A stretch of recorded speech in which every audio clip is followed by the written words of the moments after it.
de la continuación de la audiencia inicial este fin de semana, fue determinada la vinculación a proceso de presuntos implicados de la tragedia al exterior del bar Rich en Plaza Altus, por homicidio y lesiones culposas en comisión por omisión, además de incumplimiento de operación y funcionamiento.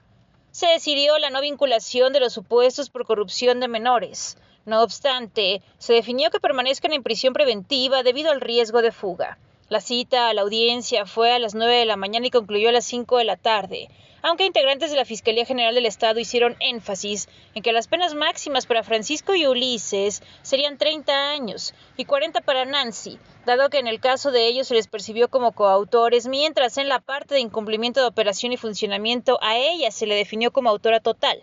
Estaban por conceder 3 meses para la investigación complementaria. La defensa de los presuntos solicitó una audiencia a fin de plantear un acuerdo reparatorio y suspensión provisional.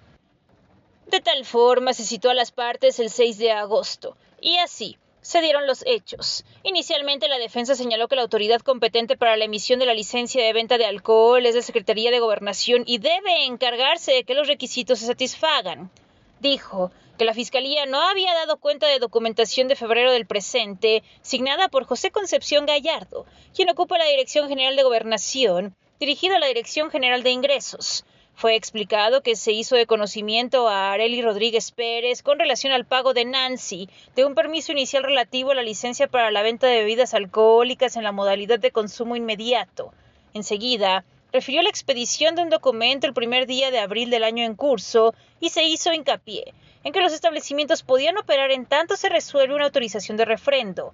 Así, se citó una leyenda en la que se explicaba que el papel debe colocarse en un lugar visible, y se hizo énfasis en que la propia ley la había facilitado.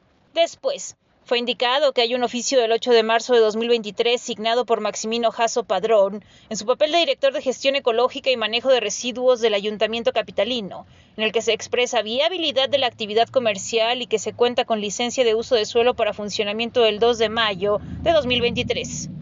En cuanto a la posibilidad de vincularles por corrupción de menores, la defensa señaló que se intenta imputar lo mismo a los 3 perfiles, pero no se precisaba su cuota de participación y se dejó entrever que al parecer la Fiscalía había adoptado una actitud de imputar una responsabilidad de facto, pero con una visión de no sé qué hiciste, cómo lo hiciste. En cuanto a la presencia de Kevin Moreno la noche de los hechos, se informó que no se ofrecieron boletos a la venta y se había especificado que sería para mayores de 18 años y se requería una identificación. Se ejemplificó aparte un antecedente del 10 de febrero pasado relacionado con la queja de una mujer ante comercio porque no se permitió entrar a su hija. También a amigas menores de edad, aunque ella la autorizara, circunstancia que Nancy N. explicó a la autoridad.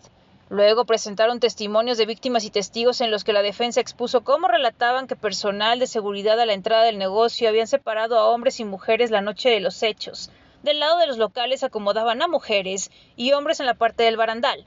No obstante, se formó un tumulto y los asistentes al exterior del negocio comenzaron a empujarse y finalmente se escuchó la ruptura del vidrio y se vio entonces el aluminio doblado hacia afuera. A la par, se compartió que una persona de nombre Anacleto, que fungía como guardia de seguridad, inició el turno a las 20 horas del día del incidente y confirmó que Rich contaba con cadeneros y se controlaba el ingreso. Al ver gente distribuida en la plaza y jóvenes correr en el segundo nivel, envió un mensaje a quien dijo lleva por nombre Gerardo y está a cargo del mantenimiento de la plaza con la advertencia de que había mucha gente y se saturaba en las escaleras. La respuesta fue que viera que no hubiera destrozos. La defensa afirmó que no debía ponerse en tela de juicio que lo sucedido fue un accidente y la fiscalía debía ser objetiva.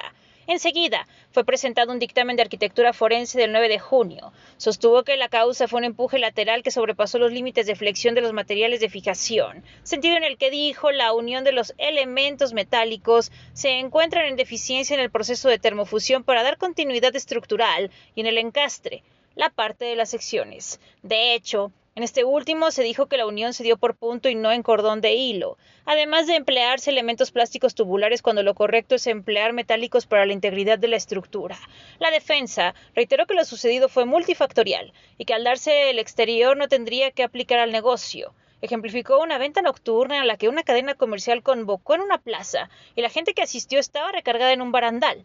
Para cuestionar si ahí se hubiese dado la situación, también aplicarían acusaciones a la tienda departamental.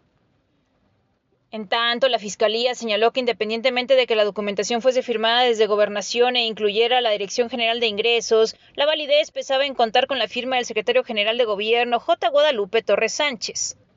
Se insistió que se prohíbe y restringe las bebidas alcohólicas cuando hay solicitudes en trámite. Así, se indicó que la convocatoria de la actividad efectuada el 7 de junio iba dirigida a clientela potencialmente joven y refirieron el reglamento de espectáculos públicos del municipio libre de San Luis Potosí, en el sentido de que debía considerarse un plan de contingencia o vigilancia, y se aseguró que el negocio tenía contrato como restaurante-bar, no centro de espectáculos. Se destacó que el establecimiento operaba sin licencia de funcionamiento. De ahí se comentó con base en un programa especial que regula la Ley de Protección Civil que las obligaciones se fijan tanto al interior del negocio como al exterior. Posteriormente, desde la defensa se señaló que el garante es la familia, cuando de los adolescentes se trata, dado que sabían a dónde iban. Al cerrar el debate, el juez de control externó que los jóvenes no iban pasando por el pasillo, sino su presencia obedecía a una convocatoria. La defensa precisó que el barandal que se venció abarcaba también un negocio contiguo. El juez prosiguió con que cuando el personal de investigación acudió, vio que la carta del negocio y lo único que se ofrecía era bebidas alcohólicas, por lo que cuestionó dónde estaba el restaurant bar. Expresó que la defensa no había dicho en momento alguno datos de la cocina o chef, menos de la compra de carne o alguna proteína. Después, hizo hincapié en que si había alrededor de 400 personas que asistieron y solo 5 agentes de seguridad, se recordaría que se requiere un elemento por cada 50, aunado a que la capacidad del negocio es de 168 personas sentadas. Preguntó cuántos esperaban recibir y que en todo caso debió llamarse a la policía. La Fiscalía solicitó que se determinara prisión preventiva a los imputados. Y se comentó que Nancy y Ulises se habían desplazado tras el incidente a Michoacán, donde pidieron autoridades apoyo a la fiscalía de aquella entidad. Se les detuvo a bordo de un vehículo Kia. Mientras en San Luis Potosí se aseveró que el coche de Ulises, un BMW blanco, y de Nancy, un Mercedes-Benz, habían sido abandonados. De Francisco, a quien se le atribuyó la organización de cadeneros, entre otras cuestiones, se expuso como asunto alterno que se le encontró a la altura de una plaza en carretera 57 por una cadena de café y un hotel. Se dijo que la policía se acercó a detectar un comportamiento raro de personas que tenían un maletín y que a Francisco le fueron encontrados narcóticos, así como que al parecer había intentado dar 5,500 pesos a cambio de que le dejaran ir. Los presuntos otorgaron domicilios en Las Norias, en el caso de Nancy, el Mezquital, en cuanto a Ulises, y Francisco, en Prados. El juez señaló a Ulises en cuanto al reconocimiento que la persona que le identificó con base en fotografías había referido que él solía dejar su automóvil en el cajón para personas con discapacidad. Así, fue definida prisión preventiva. Se había determinado que pasarían 3 meses para investigación complementaria, pero la defensa pidió audiencia para un acuerdo alterno y solicitud de suspensión provisional, de tal forma que se citó el 6 de agosto a las 13:30 horas. Con imagen Isidro Herrera, Paulina Rodríguez, Noticieros Canal 7.